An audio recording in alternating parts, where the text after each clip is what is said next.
በመገናኛ ብዙሃን ባለሙያዎች ላይ የሚደርሰውን ጫናዎችና የተሻሻለው ሕግ የሚዲያ ምህዳሩን ክፉኛ እየጎዱ ነው ሲል የኢትዮጵያ የሰብአዊ መብቶች ተሟጋቾች ማዕከል የዓለም የፕሬስ ቀንን አስመልክቶ ባወጣው መግለጫ አስታውቋል። ከቅርብ ጊዜያት ወዲህም በመገናኛ ብዙሃን ላይ ጫናዎች፣ እስራትና ወከባዎች ድርጅታችንን አሳስቦታል ብለዋል። በቅርቡም በአዲስ ስታንዳርድና በኢቢኤስ ጋዜጠኞች ላይ የደረሰውን እስራትና ተፈጸሙ ያሉ በደሎችንም በመግለጫው ጠቅሷል። መግለጫውን በተመለከተ አቶ ያሬድ ኃይለ ማርያም የድርጅቱን ዋና ዳይሬክተር አግኝቻቸዋለሁ። አቶ ያሬድ ስለጊዜው አመሰግናለሁ። ምንድነው የመግለጫው ይዘት? አመሰግናለሁ ወንድም አገኝ።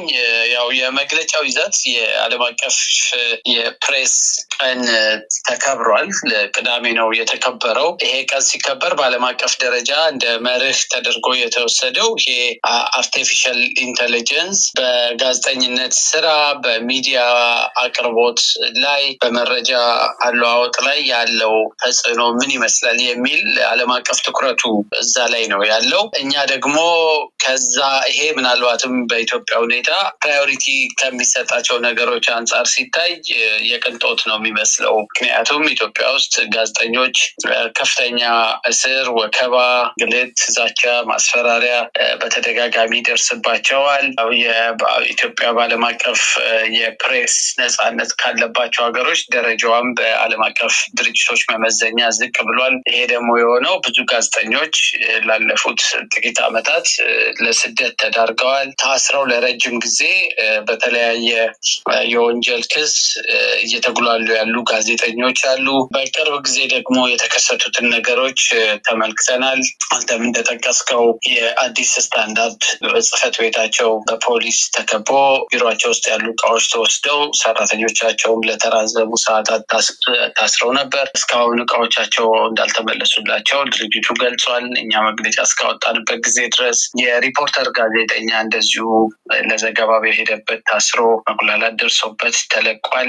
የኢቢኤስ ጋዜጠኞች የተሳሳተ ዶክመንተሪ ሰርታቸዋል በሚል መከሰስ እንኳን ካለባቸው በፕሬስ ሕጉና የተሳሳተ መረጃ በማሰራጨት ሕግ መከሰስ ሲገባቸው የሽብር ተጠርጣሪዎች ተደርገው እንደውም ከፍርድ በፊት ብያኔ የተሰጠ በሚያስመስል መንገድ ሰዎቹን ወንጀለኞች፣ ማህበረሰብን ለግጭት የሚዳረጉ ከሽብር አካላት ጋር አብረው የሚሰሩ በሚል የዚህ ነፃ ሆኖ ከፍርድ በፊት የመገመት ህገ መንግስታዊም ዓለም አቀፍ መብቶቻቸውን በሰብአዊ መብት ስታንዳርድ እውቅና የተሰጣቸው መብቶቻቸውን በሚጥስ መንገድ የዶክመንተሪ ፊልሞች እየተሰሩ ተሰራጭተዋል። እነዚህ ሁሉ የጋዜጠኞችን መብት የሚጎዳ የሚዲያ ምህዳሩን የሚያጠብ አሳሳቢ ጉዳይ ነው። ይህ በዚህ ከቀጠለ ደግሞ ኢትዮጵያ ውስጥ ሀሳብን የመግለጽ ነጻነት እና የሚዲያ ነጻነት እየተዳፈነ ይመጣል። ስለዚህ አርቲፊሻል ኢንተለጀንስ ኢምፓክት ይልቅ ለእኛም ሞር አሳሳቢ የሆነብን የጋዜጠኞች ነጻነት መጥረብና መዋከብ፣ ለእስር መዳረግ፣ ቢሮአቸው መታሸግ እንዲህ ያሉ ነገሮች ያሳስቡናል በሚል መንግስት እነዚህ ነገሮች እንዲያስተካክል።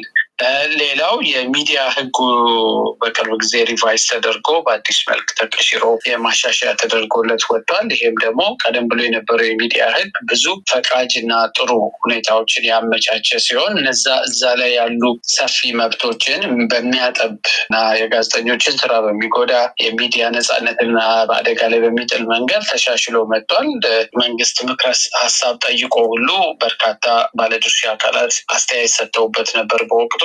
የሲቪክ ማህበራትም እኔም ያለሁበት ድርጅት ተሰባስበን ህጉን በደንብ በመፈተሽ ችግሮች አሉት፣ ጉድለቶች አሉበት፣ በዚህ አግባብ መውጣት የለበትም የሚል ምክረ ሀሳብ ያዘለ መግለጫ ማውጣት ነበር። ግን እነዛ ሁሉ ወደ ጎን ተትተው መግለጫው በህጉ በመጣበት ድራፍት ጸድቆ ወጥቷል። እነዚህ ሁሉ ነገሮች ሲደራረቡ የዚህን ዓመት የፕሬስ ቀን ኢትዮጵያ ለፕሬስ ነጻነት አስቸጋሪ የሚባል ሀገር ውስጥ እንዳለች የሚያሳዩ ስለሆኑ እነዚህ ነገሮች ያሳስቡናል በሚል መግለጫችን ዘርዘር ያለ ነው። በየሶስት ገጽ መግለጫ ያወጣ ነው። በእነዚህ ነጥቦች ዙሪያ ነው ወንድማል። በጣም ጥሩ። እንግዲህ ለዲሞክራሲ ስርዓት ግንባታ፣ ለሰብአዊ መብቶች መከበር፣ ለህግ የበላይነት መረጋገጥ የመገናኛ ብዙሃን ቀላል አይደለም። የዲሞክራሲ ስርዓት ምሰሶም ነው ተብሎ ይገለጻል። በሰለጠነው ዓለም መገናኛ ብዙሃን እንደ አራተኛ መንግስት ስለሚቆጠሩ ተሰሚነታቸውም ቀላል አይደለም። እንግዲህ እነዚህ በተዳፈኑ ቁጥር ኢትዮጵያ ውስጥ የሚፈለገው የዲሞክራሲ ስርዓት ይመጣል የሚለው በዛ መልኩ እየጨለ እየጨለመ ከድጥ ወደ ማጡ ሜዳችን አይቀርምና በዚህ በኩል የመገናኛ ብዙሃንም በሰብአዊ መብት ተከራካሪ ድርጅቶች ላይ የሚደርሰው ወከባ፣ እገዳ፣ እስራት፣ ሌሎችም በደሎች ተጠናክረው መቀጠላቸው የኢትዮጵያን ወደፊቱን ዕጣ ፋንታ የበለጠ ያወሳስባል የሚሉ ወገኖች አሉ። በዚህ ጉዳይ ላይ አጭር ሀሳብ ይስጡና ቀጣይ አንድ ጥያቄ አለኝ። በተለይ ከአዲስ አበባ የሚሰሙ የሰቆቃ ድምጾች አሉ። ብዙ ወጣቶች በተለይ አማራ ተወላጆች በታጣቂዎች ታፍሰው የደረሱበት የማይታወቅ ሁኔታ አሳሳቢ ደረጃ መድረሱን ቤተሰቦች ላይ ገልጸዋልና ያን በተመለከተ በእናንተ በኩል ምን ሀሳብ አላችሁ የሚለውን አነሳለሁ። ልክ ነው። አንተ እንዳልከው የሚዲያ ነጻነት፣ የሀሳብን የመግለጽ ነጻነት በአንድ ሀገር ውስጥ ዲሞክራሲያዊ ስርዓትን ለመገንባት፣ የህግ የበላይነትን ለማስፈን፣ ፍትህን ለማስፈን፣ ተጠያቂነትን ለማምጣት አንድ ቁልፍ ከሆኑ ፒለሮች ወይም የዲሞክራሲያዊ ስርዓት መገንቢያ መሰረቶች አንዱ የሚዲያ ነጻነት ነው እና ያንን ምሰሶ ነቅንቆ መናድ፣ መጣል ወይም ማዳከም በዛው ልክ በሀገሪቷ ውስጥ የዲሞክራሲያዊ ስርዓት የሚገነባበትን እና ፍሬው የሚታየድበት ጊዜ እንዲርቅ ማድረግ ነው። በተጨማሪ ሀገሪቷ ወደፊት ምርጫ አለባት። ሌሎች ብዙ ተቋማቶች የሚሰሯቸው ስራዎች ሁሉ በሚዲያዎች ነው የሚገመገሙት። ስለዚህ የቀጣዮቹን የኢትዮጵያን ጊዜ ሰላም የጠፋበት ሀገር ሆኗል። ግጭቶች በየቦታው አሉ። ግጭት እንዳይስፋፋ ሚዲያዎች እንደዚሁ ትልቅ ሚና ሊኖራቸው ይችላል እና ይሄንን በሚዲያ ነጻነት ላይ አነጣጥረው የሚፈጸሙ ጥቃቶች በጠቅላላ የፖለቲካ ምህዳሩም የሲቪክ ምህዳሩም ክፉኛ እየጠበበ መምጣቱም ማሳያ ነው። አገር ይጎዳል በትክክል እና ምናልባትም ለግጭቶቹ መባባስ ምክንያት የሚሆኑ ነገሮች እንዲበራከቱ ያደርጋል። ስለዚህ በመግለጫችን ላይ የሰጣናቸው ምክር ሀሳቦች ባለድርሻ አካላት ትኩረት ይሰጡታል ብለን እናስባለን። እኛ ብቻ ሳንሆን ዓለም አቀፍ ተቋማት፣ አዲስ አበባ የሚገኙ ኤምባሲዎች፣ ዲፕሎማቲክ ኮሚኒቲውም ሳይቀር በኢትዮጵያ ጉዳይ የሚዲያ ነጻነት ዙሪያ ድምጻቸውን በተለያየ መንገድ አሰምተዋል። ስለዚህ የጫና ምናልባት መንግስት ቆም ብሎ እንዲያስብ ያግዘው ይሆናል የሚል ተስፋ አለ። ሁለተኛው አስከትለህ ያነሳው ጥያቄ እንደ ድርጅት በዚህ ጉዳይ ላይ ምንም አይነት ምርመራም ክትትልም አላደረግንም። ከኛ ከምንሰራባቸው ውስን ጉዳዮች የወጣ ነው። ነገር ግን እንደ ማንኛውም እንደ አንድ የሰብአዊ መብት ተሟጋች በግሌ ላነሳ የምችለው ነገር በተለያዩ መገናኛ ብዙሃኖችም እየተገለጸ ያለው ሀገሪቷ ውስጥ በጣም በርካታ ቦታዎች ላይ የጅምላ እስር እና አፈሳዎች አሉ።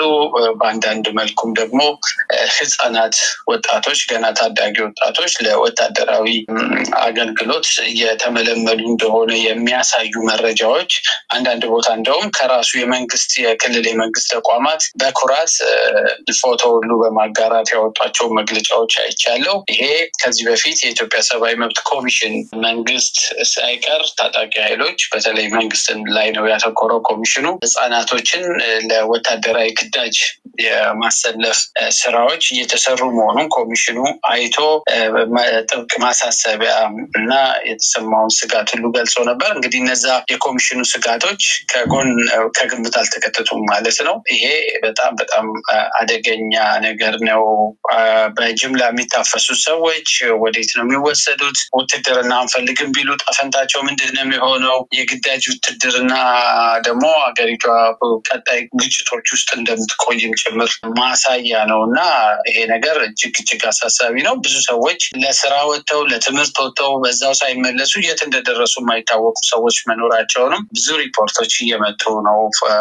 የቤት የልጆች አባወራዎች፣ ተማሪዎች፣ ወጣት ልጆች ታፍነው እየተወሰዱ የደረሱበት ሳይታወቅ የት እንዳሉ ለህዝብ ግልጽ ሳይደረግ ቤተሰብ ሁሉ እየተሰቃየ ያለበት ሁኔታ እንዳለ አውቃለሁኝ። ይሄ በጣም አደገኛ አሳሳቢ የሚባል ጉዳይ ነው ወንድማገኝና ይሄም ነገር እንደዚሁ ተገቢውን ትኩረት እንዲያገኝ የሰብአዊ መብት ድርጅቶች ጥረት ሊያደርጉ ይገባል። በተለይ እንደ ኢትዮጵያ ሰብአዊ መብት ጉባኤ፣ የኢትዮጵያ ሰብአዊ መብት ኮሚሽን ይህን ነገር በአስቸኳይ አጣርተው ለመንግስትም ምክር ከመስጠት አልፎ ህዝቡ ሁኔታውን እንዲያውቀው የማድረግ ኃላፊነት ያለባቸው ይመስለኛል። በጣም ጥሩ። የመጨረሻ ጥያቄ ላድርገው። በተለይ የሰብአዊ መብት ተከራካሪ ድርጅቶች ከቅርብ ጊዜያት ወዲህ ዝምታን እየመረጡበት ሁኔታ ነገሮች ነገሮች አስፈሪ አድርጓቸዋል። የጸጥታ ኃይሎች ብዙ ወጣቶችን ያፍሳሉ፣ የደረሱበት አይታወቅም። አዲስ አበባ ላይ እንኳን ኤምኤስ ከታሳሪ ቤተሰቦች ብዙ መረጃ አግኝቶ በፎቶግራፍ በስም ዝርዝር አስደግፎ ዜና ከሰራ 2 ወር ያለፈው ነው። እነዚህ የታፈኑ ሰዎች 2 ወር ሙሉ የት እንደደረሱ አይታወቅም። ፍርድ ቤት አልቀረቡም፣ ጠበቃ አላገኛቸውም፣ ቤተሰብም አልጎበኛቸውም። ይሄ ከህገ መንግስቱ ጋር የሚጻረር ነው። በሌላ መልኩ የደረሳቸው መረጃ ይዘው በማስረጃ አጠናክረው የተፈጸመውን ህገወጥ ድርጊት በማውገዝ የመፍትሄ እርምጃ እንዲወሰድ እንደው እነዚህ ገፊ ፕሬሸር መፍጠር የሚችሉ ኃይሎች በተለይ በሰብአዊ መብት የሚሰሩ በሲቪክ ማህበራት ያሉ ዝምታቸው ያስፈራል የሚሉ ወገኖች አሉ። ከቅርብ ጊዜያት ወዲህ ምንድነው ምክንያቱ? ዝምታ ሰፍኗል። ሰዎች ታሰራሉ፣ የደረሱበት አይታወቅም። ትላንትና እንኳን ሳሪስ አካባቢ በተለይ በአዲስ አበባ ከተማ ሳሪስ አካባቢ ከምሽቱ 1 ሰዓት እስከ 2 ሰዓት አካባቢ ፖሊሶች ብዙ ወጣቶችን አፍሰዋል። ሞባይልና ገንዘብም ወስደዋል። በተለይ መታወቂያ ያዩ የአማራ ተወላጆችን ነጥለው የወሰዱበት ሞባይልና ገንዘብ የወሰዱበት ሁኔታ አንድ ማህበረሰብ ሆን ብሎ በማጥቃት ችግሩ ሰለባ እንደሆነ የማድረግ ማዝማሚያ እንዳለው ይገልጻሉና እንዲህ አይነት ነገሮች የተዳፈኑበት ሁኔታ በተለይ በመብት ተከራካሪ ድርጅቶች ምንን ያሳያል?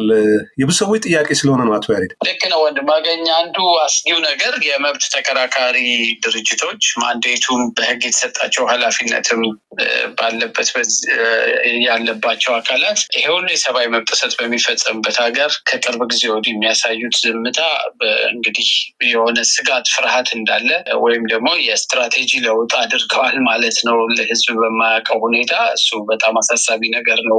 አሁን ያለውን የሰብአዊ መብት ሁኔታ በጣም አሳሳቢ የሚያደርገው መብት ተጥሷል ብለው ግለሰቦች ሲናገሩ ራሱ ለምን ተናገራችሁ ተብለው ስለደረሰበት በደልም መናገር እንዳትችል የሚያደርጉ አፋኝ የሆኑ አሳሳቢ ነገሮች አሉ እና ያንን ሊወጡ የሚችሉት መንግስትንም ሊያርቁ የሚችሉት እነዚህ ተቋማቶች ናቸው። ግን በተቋማቶቹ በኩል የሚታየው ደግሞ ዝምታ እንግዲህ ተቋማቶቹ ራሳቸው መልስ ቢሰጡበት ደስ ይለኛል። ግን ምናልባት ይሰመጉ በቅርብ ጊዜ እገዳ ተደርጎበት ቆይቶ ስለተለቀቀ ምናልባት ከዛ ጋር ያያዝ ሊሆን ይችላል። ኮሚሽኑ ግን ከማንም በላይ በህገ መንግስት የተሰጠው የተዋቀረ በአዋጅ የተመሰረተ ተጠሪነቱ ለፓርላማ የሆነ እና ደግሞ በጣም ጠንካራ የሆኑ መግለጫዎች ሲያወጣ የቆየ ተቋም ነው እና ይሄ ተቋም አሁን ይሁን የሰብአዊ መብት ጥሰቶች በሚፈጸሙበት ሀገር ዝምታን አማራጭ ካደረገ ሌላ የከተለው ስልት አለ ማለት ነው። ያንን ለህዝብ ይፋ ማድረግ ማሳወቅ ይጠበቅባቸዋል። ግን ጤናማ ምልክት እንዳልሆነ ግን በእርግጠኝነት መናገር ይችላል። አቶ ያሬድ ኃይለማርያም የኢትዮጵያ ሰብአዊ መብቶች ተሟጋቾች ማዕከል ዳይሬክተር ለሰጡኝ ማብራሪያ በሚስ ተመልካች ስም ከልብ አመሰግናለሁ። እግዚአብሔር ይስጥልኝ ወንድማገኝ። እኔም አመሰግናለሁ።